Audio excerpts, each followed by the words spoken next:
You guys gotta forgive me. So my phone ended up turning off because of my storage. I had to delete some videos. Um, so we're actually gonna have this in cinematic now. All right, so I guess we're gonna just make this a part 2 series because the video was kind of getting long anyway. So it's probably what it was gonna be. Who was calling me? Click that off. All right, so what did we leave off with? All right, so like I said, there was a lot of blood everywhere, and ended up having to do 6 months. Ended up having to do 6 months on lockup from that incident. Had some good time taken away and whatnot. So, it was what it was, right? And some of the things that I ended up coming to learn was that it wasn't just me that was involved in the fight amongst the Muslims. It was actually another brother named Malik from the Eastern Shore. I'm not sure if I mentioned Malik in the previous video. May Allah preserve him and make his vacation a beneficial one. The brother, he's serving about 20 years. He probably has about close to 10 in right now. Hopefully he calls me one day. We can get up to speed with everything. But yeah, Malik, he was a younger brother. He was like 18, 19 years old at the time. And he was actually one of the brothers that actually came down to the bottom half of the day room area where the incident popped off at to defend us. And he was actually one of the ones fighting alongside with Salim as I was fighting off the individuals by myself. There was another brother, I'm not going to mention his name, but it was another brother that actually came down to the steps as well. And this brother, he was not the biggest brother, but he had heart. He had heart, but not enough heart. He sat there at the steps where the Bloods was at, just in the corner, like bro, this ain't for you. Like, you come down these steps, you know what's gonna happen. You know what I'm saying? And he wasn't on our hip. You know what I'm saying? Put it like that. When we came down them steps, like, I was on the brother who they tried to hit. I was on his hip to the point where, like, nothing was gonna happen to bro, because I was right there, not with me going with him. And Malik was right behind me. Malik was on my hip too, and Malik was actually one of the ones that didn't get caught. So the other brother, he came late, but as he's coming, like, knives is already being drawn, jokers is getting hit, jokers is getting dropped, everything. And the brother, he didn't move with us. He kind of dragged behind. So at this point, he's by himself, as we got over 10 other Muslim brothers just sitting there watching. One of the brothers was on the phone. The Amir, he was on the phone just watching the whole incident transpire. You know what I'm saying? Which was very sad. And turns out that this brother was an individual, like I said, he had some type of alliance, allegiance, and some type of relationship with this blood dude. For whatever reason, we could assume that it was, whatever all day, but this isn't permissible, what they really had going on, but the guy, he ends up coming out and telling everybody that, yeah, Wali, he's a crash dummy. Yeah, that other brother, he hot, he a snitch. But Malik, they said nothing about Malik. Malik, he stayed on the unit, stayed on the tier, and the blood dudes, after the tier ended up coming off a lockup, we had information that after everybody came off a lockup, because when that incident happened, they shut down the whole tier. Yeah, they may have removed the individuals involved, such as myself and the other people, but they shut down the whole tier. They may shut it down for a week, they may shut it down for a month. Nobody knows.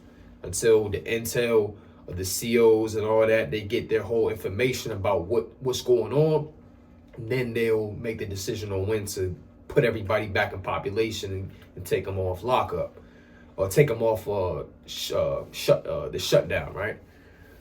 So, long story short, they said nothing to Malik. The blood dudes, they end up coming up to the top half of the day room area after the incident. They looked at them. They looked at all the Muslims. They said, your man right here has heart. The rest of y'all niggas is suckers. Suckers. These the blood dudes. They said, what y'all want to do? Yeah, that was your mans. We got him out of here. Your men and them that rode, Wali that rode with him, he had to go too. But the rest of but Malik, yeah, he good. What y'all want to do? They all stood to my knowledge, they just sit there like this, twiddling their thumbs like, when I heard that information, it kind of broke my heart. It kind of broke my heart because it's like, how, and then, we got individuals on the tier that are not like small individuals. Like, these are physically fit, combat ready men. So you would think, we had one brother on the tier, he was as big as a house. He was the biggest nigga in the jail. This nigga was like 6'8", 300 pounds. And he always did the most barking, but no biting. When it was time to really do and get active, he would never do nothing. He would just be barking and always arguing with us, always arguing with his own kind, but he wanted to cop the deuce with the kuffar. And all these things, they taught me life lessons, man, that, not everybody got that dog in them. Like the trendy voiceover when on TikTok and Instagram goes, they got that dog in me, right? Like, not everybody has that dog, bro. And everybody that you may think is solid, you never gonna know how solid they is until the things pop off. We had another brother, like, a day, because we had information that this was going to happen like 24 hours in advance. And you had brothers that, they were sharpening their knives. They would say, yeah, we're going to see who going to get active when the time comes. And this same individual, this brother named, this brother? I'm going to have to put this bam out here. I'm going to put his name out there. His name is Hassan. This brother named Flex. I got to put this guy out there. I'm sorry. This brother was the main one talking about, yeah, we gonna see who's gonna get active when it's time. This dude, he was by the microwave cooking, eating a hookup as this whole incident popped off. I remember as I got up from stabbing the one individual, the one blood dude, I got up and I looked over, just looking around in my surroundings because so much things, and I've been attacked by like multiple directions at this point. I look around and I look over, I see, is that Flex? Eating a hookup? Like, in my mind, I'm like, is that Flex? Eating a hookup? As we just went to war with these niggas, you eating a hookup?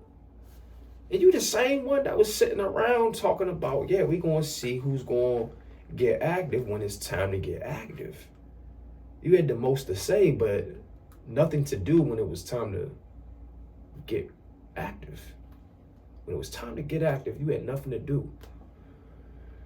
So it really made me be standoffish. Like, the rest of my bit, like, I really had, problems with really identifying and clicking up with brothers, for the rest of my bit because of that.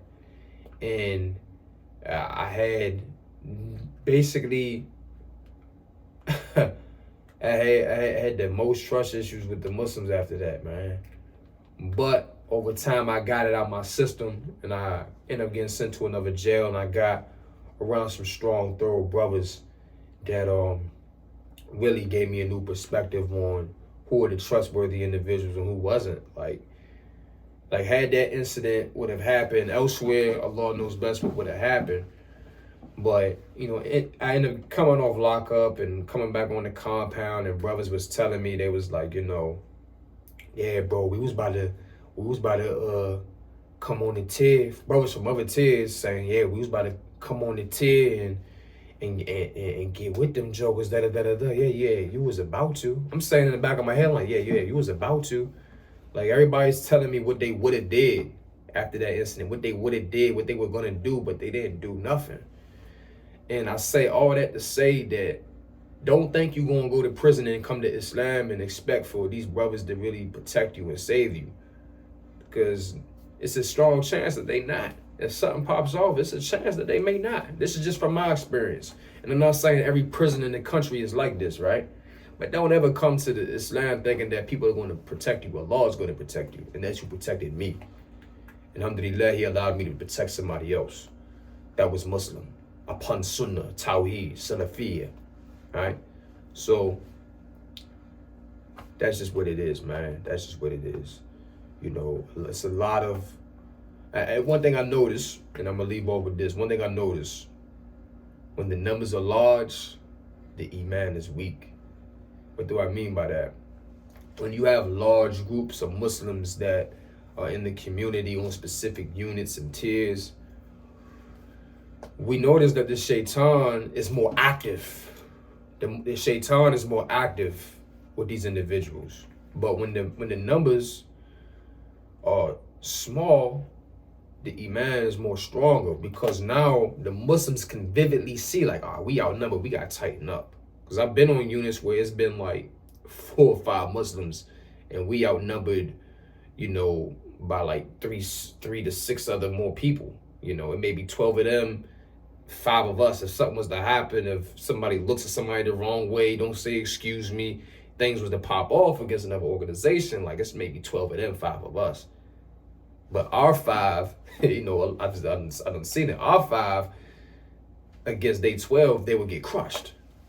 Because 1, we got iman, 1, we got heart, 2 and 3, we're physically fit. And you got 12 junkies over here that's going to do what with us? You can't do nothing. So I done seen it, right? I done seen it. And then on the other hand, likewise, I done seen where the numbers are big, but the fitna amongst the community, brothers indulging in the khamr, the drinking, the intoxication, the gambling, freaking watching pornography in their cells. All these type of things have an effect on the heart, and eventually they're going to affect the Muslim body. Right? As we know by the hadith, Allah subhanahu wa ta'ala, his messenger sallallahu alaihi wasallam has mentioned that the ummah is one body. If one of the body parts ache, the whole entire body aches. So that's just my advice, my story for you guys today. Just take my advice, man. Not every brother that you are going to meet in prison is going to move for you like you think they is. And just avoid prison altogether. You know what I'm saying? Just avoid prison altogether, man. It's so many other things you can be doing out here besides breaking law. Catching the prison bit, trust me. The pain, the suffering away from your family, your friends, and the fitna that goes on in there. The fighting, the knife fights, the riots, the prison lockdowns, no visitation. People standing you up, not sending money orders. You don't want to go through that. You don't want to go through that. A lot of y'all not built for it. You know what I'm saying? A lot of y'all, me, myself included, I can't put this phone down, because obviously I got a business to run. Business is to run, but, a lot of y'all can't put y'all phone down. And y'all don't even run a business. Y'all just on here scrolling. If y'all was to go to prison, I don't know how y'all would go, because y'all wouldn't be able to last without this. You know what I'm saying? So that's just my piece of advice for y'all, man. Until next time, stay tuned. We got more videos coming soon.